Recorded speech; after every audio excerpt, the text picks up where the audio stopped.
आशिकी बाजी है ताश की, टूटते बनते विश्वास की।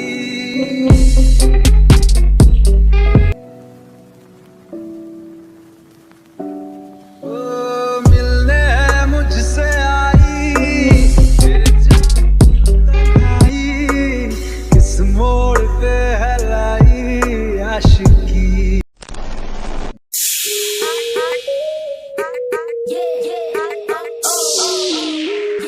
আসসালামু আলাইকুম এভরিওয়ান, আশা করছি আপনারা সকলে ভালো আছেন। তো এই ধরনের যে টিকটক ট্রেনিং ভিডিও আছে এগুলো মেকিং করার জন্য আমাদের একটি ভিডিও ক্লিপ এবং একটি ব্যাকগ্রাউন্ড মিউজিক প্রয়োজন হবে। তো দুইটা লিঙ্ক ভিডিও ডেসক্রিপশনে প্রোভাইড করা থাকবে, আপনারা এখান থেকে ডাউনলোড করবেন। করার পর আমরা এখান থেকে CapCut অ্যাপ্লিকেশনটিকে ওপেন করব। ওপেন করার পর এখান থেকে হচ্ছে আমরা নিউ প্রজেক্ট অপশনে ক্লিক করব। এরপর এখান থেকে ভিডিওস অপশন থেকে আমরা প্রথমে একটা ভিডিও ক্লিপ সিলেক্ট করব 14 সেকেন্ডে, দেন আমরা এখান থেকে অ্যাড অপশনে ক্লিক করব।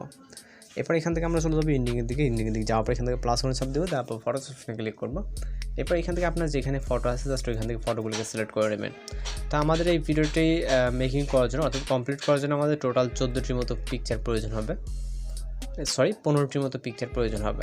তো এইখান থেকে আপনি আপনার মতো করে আপনার পছন্দের 15টি পিকচার সিলেক্ট করে নেবেন যে ফটোতে ভিডিওটা মেক করতে চান। তো যেহেতু অনেকগুলো পিকচার প্রয়োজন হবে আমার এখানে খুঁজে বের করতে হবে, তো আমরা এখান থেকে 15টির মতো আমি আমার মতো করে সিলেক্ট করে নিচ্ছি। আপনি আপনার মতো করে যেখানে আছে জাস্ট ওইখান থেকে সিলেক্ট করে নেবেন। ওকে, এখানে 10টা হয়েছে আর 5টা।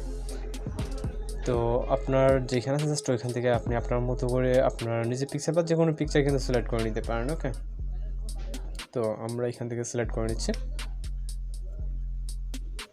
তো করার পর এখান থেকে আমরা অ্যাড অপশনে ক্লিক করবো।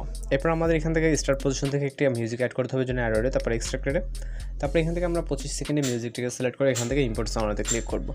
তো ফটোসের ডিউরেশন আপনাকে আজকে একটু কষ্ট করে অ্যাডজাস্টমেন্ট করে নিতে হবে, সেটা আমি ওইটা দেখিয়ে দিচ্ছি। এখান থেকে আমরা কিছুটা জুম করলে এখান থেকে আমাদের যে গ্রাফটা দেখতে পাচ্ছি সেই গ্রাফ অনুযায়ী আমাদের ফটোসের ডিউরেশন অ্যাডজাস্টমেন্ট করতে হবে। এই জন্য আমরা এখানে যে গ্রাফগুলো দেখতে পাচ্ছি উঁচা নিচে, এই গ্রাফস অনুযায়ী আমাদের কিন্তু পিকচারগুলোকে অ্যাডজাস্টমেন্ট করে নিতে হবে। ওকে, তো এর জন্য আমরা এখান থেকে যে গ্রাফস উঁচু নিচে যে বড় বড় গ্রাফসগুলো দেখতে পাচ্ছি এই পজিশনে আমরা টাইমলাইনকে দাঁড় করে এখান থেকে পিকচার ক্লিক করে স্পিডে ক্লিক করবো, রাইট সাইডে অংশটুকু ডিলিট করে দেবো। এরপর আমরা পরবর্তী চলে যাবো পরবর্তী গ্রাফসে, দেন আমরা সেমভাবে স্পিল করে রাইট সাইডে অংশটুকু সেমভাবে রিমুভ করে দেবো। ওকে, এখানে যতগুলো আছে ছোটোখাটো আপনার ডিউরেশন কম বেশি হতে পারে, তো সেক্ষেত্রে আপনি আপনার মতো করে আমরা কিন্তু দেখিয়ে দিচ্ছি। এখানে যেহেতু এইখানে একটা উঁচু আপনার গ্রাফস আছে, এই পজিশন টাইমলাইনকে দাঁড় করে এখান থেকে স্পিড করে রাইট সাইড অংশটুকু রিমুভ করে নিতে হবে। এখান থেকে আমরা করে নিচ্ছি। দেন পরবর্তী গ্রাফসে আপনি চাইলে হচ্ছে এখান থেকে মানে এখানে যে বিট অ্যাডজাস্টমেন্ট এটা করলে একদম পারফেক্টলি হবে। আমাদের যে মিউজিকের যে বিট, এই বিটের সাথে কিন্তু আমাদের ফটোর অ্যানিমেশনগুলো হয়ে যাবে। ওকে, সেক্ষেত্রে আমাদের জাস্ট কয়েকটা বিট কাট করতে হবে।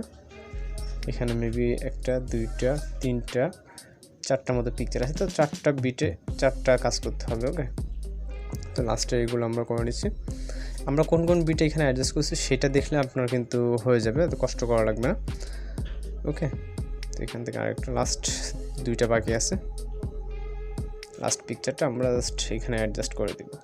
তো দিলে কিন্তু আমাদের 15টা পিকচার অ্যাডজাস্ট হয়ে গেল, এক একটা ডিউরেশন কিন্তু এক এক রকম হয়ে গেছে। তো এবার আমরা এখান থেকে ট্রান্সলেশন ইফেক্ট অ্যাড করতে হবে, এই জন্য যেখানে ট্রান্সলেশন বক্সে ক্লিক করবেন, ক্লিক করার পরে এখান থেকে হচ্ছে আমাদের অপশন নেট কানেকশন অন রাখতে হবে। দেন এখান থেকে হোয়াইট প্লাসটাকে সিলেক্ট করে এখান থেকে অপারেট অলে ক্লিক করতে হবে এবং টিক অপশনে ক্লিক করবেন। তারপর এখান থেকে আমাদের ফটোসের ডিউরেশন অ্যাডজাস্ট করার জন্য প্রথম পিকচার ক্লিক করবো, তারপরে অ্যানিমেশন, এরপর হচ্ছে আমরা কম্বোতে ক্লিক করব। এরপর এখান থেকে হচ্ছে আমরা জুম 1 নামে একটা ইফেক্ট অ্যানিমেশন দেখতে পাবো, এটাতে ক্লিক করব। তো এখান থেকে আমরা প্রতিটা পিকচারের জন্য জুম 1 অ্যানিমেশনটাকে সিলেক্ট করব। ওকে, এখান থেকে আমরা জুম 1টাকে সিলেক্ট করে নেব। খুব সিম্পলি আপনি নর্মালিভাবে কিন্তু এটাকে সিলেক্ট করতে পারবেন। আমরা জাস্ট পিকচার ক্লিক করে এখান থেকে আমরা অ্যানিমেশনটাকে জুম 1 এটা আমরা কম্বোর ভিতরে পেয়ে যাবো, যারা নতুন ইউজার তাদের জন্য বলতেছে, এবং যারা ওল্ড ইউজার তারা তো অবশ্যই এগুলো খুব সহজে আপনারা করে নিতে পারবেন। তো জুম 1টাকে সিলেক্ট করে নিতেছি। ওকে, খুব সহজে। এবং যদি আপনার কোথাও কোনো সমস্যা হয়ে থাকে সেক্ষেত্রে কিন্তু আপনি অবশ্যই কমেন্ট বক্সে আমাদের সাথে কন্ট্যাক্ট করতে পারেন, অথবা আপনার যদি কোনো রিকোয়েস্টের ভিডিও থাকে আমাদের ফেসবুক বা হোয়াটসঅ্যাপে কিন্তু ভিডিওটাকে সেন্ড করতে পারবেন। তো আমাদের জুম 1 অ্যানিমেশনটা অ্যাপ্লাই করা শেষ হয়ে গেলে আমরা টিক অপশনে ক্লিক করব। এরপর চলে যাবো আমরা ফটোসের স্টার্ট পজিশন, যাওয়ার পর এখান থেকে আমাদের একটা ইফেক্ট অ্যাড করতে হবে। তো ইফেক্ট অ্যাড করার জন্য আমরা এখান থেকে ইফেক্টস অপশনে ক্লিক করব। এরপর হচ্ছে এখান থেকে ভিডিও ইফেক্টসে ক্লিক করব। ভিডিও ইফেক্টসে ক্লিক করার পর আমরা এখান থেকে গ্লিচ ক্যাটাগরিতে চলে যাব। এখান থেকে আমরা যে ক্যাটাগরিগুলো দেখতেছি গ্লিচে চলে যাব। গ্লিচে যাওয়ার পর এখান থেকে আমরা কিছুটা নিচে আসলে আমরা একটা গ্লিচ ইফেক্ট দিতে পারবো। এইটা ক্রোমাটিক। ওকে, ক্রোমাটিকটাকে সিলেক্ট করতে হবে। সিলেক্ট করার পর এখান থেকে টিক অপশনে ক্লিক করবো। পর এই যে ইফেক্টটা আছে এই ইফেক্টটাকে আমাদের ভিডিওর ইন পজিশন অবধি করে দিতে হবে। ওকে, তো এখান থেকে আমাদের ইন পজিশন অবধি করে দিলাম। দেওয়ার পরে এখান থেকে আমরা ভিডিও রেজলিউশনটাকে 1080 রাখবো। রাখার পর এখান থেকে এক্সপোর্ট অপশনে ক্লিক করলে আমাদের ভিডিওটা কিন্তু লোডিংয়ে সেভ হয়ে যাবে। তো আজকের ভিডিও এডিটিং টিউটোরিয়াল এই পর্যন্ত। আজকের ভিডিও যদি ভালো লাগে অবশ্যই আমাদের চ্যানেলটিকে সাবস্ক্রাইব করুন আর বেল আইকনে বাজিয়ে দিবেন। তো দেখা হচ্ছে পরবর্তী কোনো ভিডিওতে। সবাই ভালো থাকবেন, সুস্থ থাকবেন।